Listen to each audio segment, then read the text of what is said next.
Puti nga, hindi pa umano yung mga ugat niya sa ilalim. Hindi pa. Pagka umabot na siya ng mga 5 years, wala na. Hindi na pwedeng yung lipat yan. Alas na ugat yan eh. May dali po daw dyan. Ito.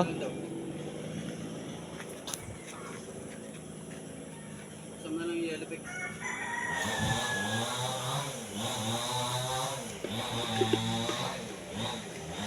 Kaya pala pinaingat-ingatan yan sa akin.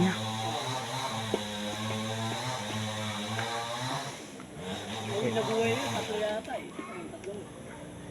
Yung mahal pala, ang mahal pala ng puno na yan. Oo, may 20 mil na ito lahat. Ha? May 20 mil na ito, yung tatlong ito. 20 mil? Oo. Ginigil lang yun. Natabang kayo, nabili.